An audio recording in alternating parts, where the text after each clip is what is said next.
زلنسکی درخواست آمریکا برای اینکه 50% معادنش رو بابت پرداخت‌های قبلی آمریکا به آمریکا واگذار کنه، اینو ردش کرده.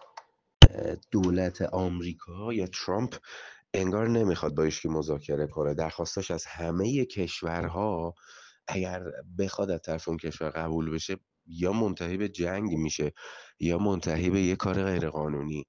یعنی عملا دونالد ترامپ انگار نمیخواد مذاکره بکنه.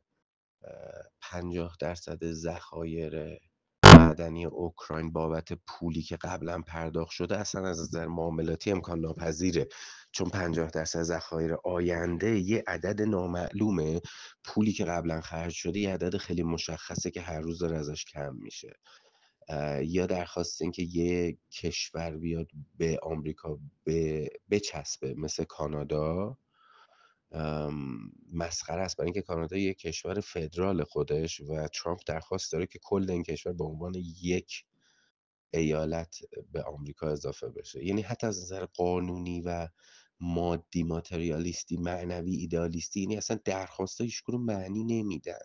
خیلی از افراد اینو دارن نادیده میگیرن که درخواسته ترامپ اصلا انجام پذیر نیست. مثلا خریدن غزه معنی نمیده. از کی اینو باید بخریم؟ آمریکا به کی پول خواهد داد؟ به حماس؟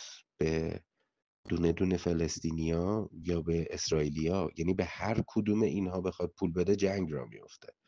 درخواسته آمریکا همه بی‌معنیه. این یه قضیه لباس پادشاهه که فکر میکنم انگلستان نفر اول این رو ریخته، با حرفی که به آمریکا زده، گفته هیچ مشکلی نیست، ما ارتشمون رو تو اوکراین مستقر میکنیم. عملا بلوف آمریکا رو نفر اول